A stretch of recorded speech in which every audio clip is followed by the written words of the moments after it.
ሕዝቅኤል መጽሐፍ ምዕራፍ 37 ከቁጥር 1 ጀምሮ ያለው በእግዚአብሔር ስም አነብባለሁ። እንደዚህ ይላል። የእግዚአብሔር እጅ በላዬ ነበረ።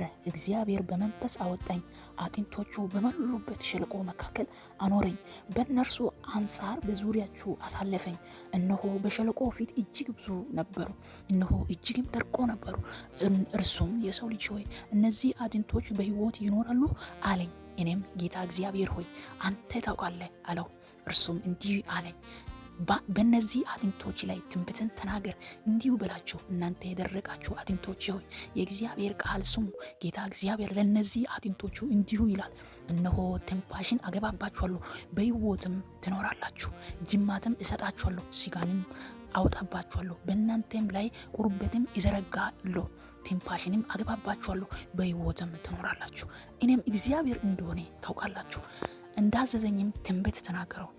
ሲናገርም ድምፅ ሆነ፣ እነሆ መናወጥ ሆነ። አጥንቶቹ ከአጥንትም ጋራ ተቀራረቡ።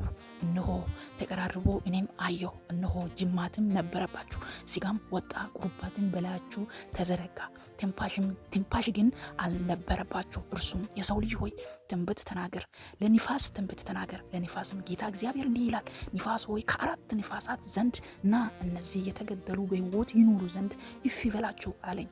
እንዳዘዘው ትንቢትን ተናገረው። ትንፋሽም ገባባቸው፣ ሕያውንም ሆኑ፣ እጅግ ታላቅ ሰራዊት ሆኖ በእግራቸው ቆሙ ይላል። በጌታ በኢየሱስ ክርስቶስም በእግዚአብሔር ስም መቆም ይሆንልን። በደረቀብን ነገር ላይ እግዚአብሔር አባት መቆም እንድንችል እርሱ ይርዳን። ጌታ ይባርካችሁ። ስላዳመጣችሁ አመሰግናለሁ።